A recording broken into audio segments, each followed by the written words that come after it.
सुनू अहाँ सबके सामने हम अखन राम वनवास एकटा गीत गाबऽ जा रहल छी। आशा करै छी नीक लागत तऽ लाइक करब, सब्सक्राइब करब, सखी बहिन के साथ शेयर करब। सुनू। सौंसे अयोध्या में राम जी दुलरुआ,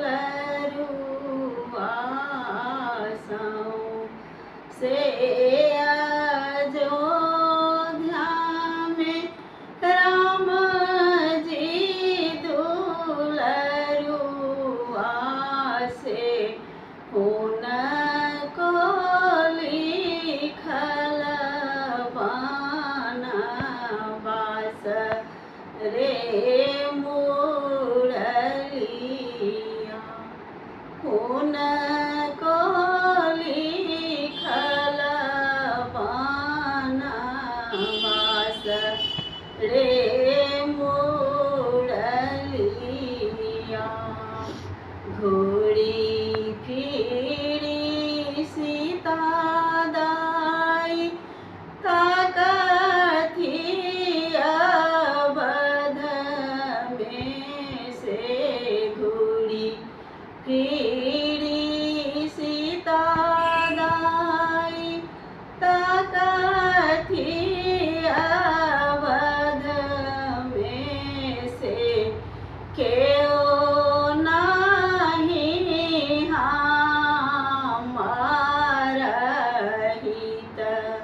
रे मुरलिया, केओ नहीं हमार हित रे मुरलिया। एतबा वचन सुनलनि देवरबा भूल छुमन, एतबा वचन सुनलनि देवरबा भूल छुमन, धय लेल सिया जी के संग रे मुरलिया,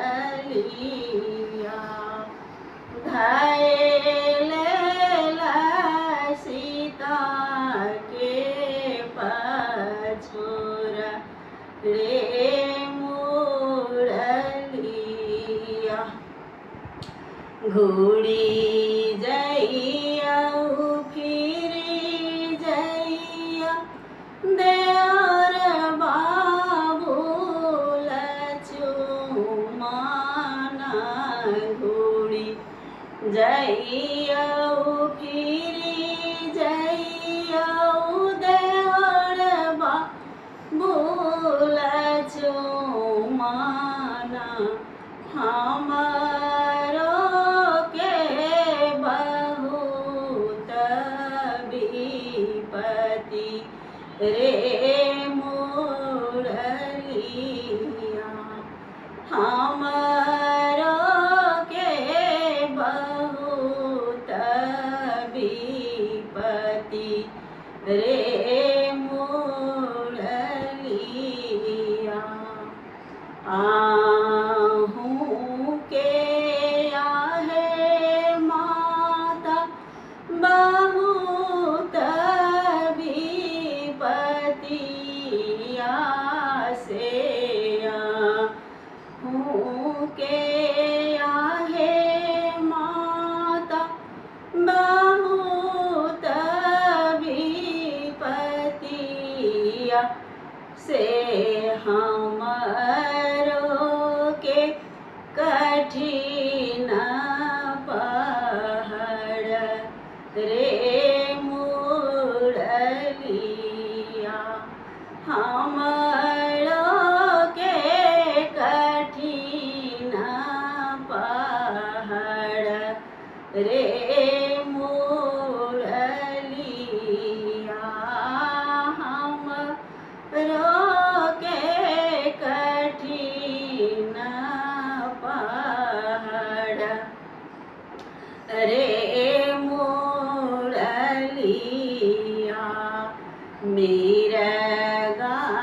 के मारी राम जी लंका में चललानी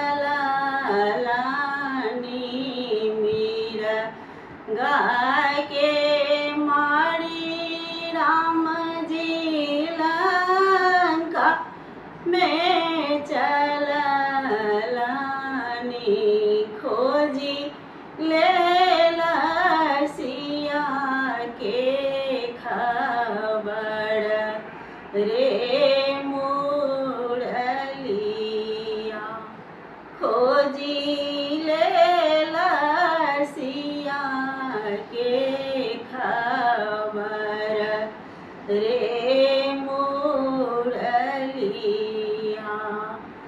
रावण के बध सिया जी के संग लाए रावण के बध सिया जी के संग लाए चली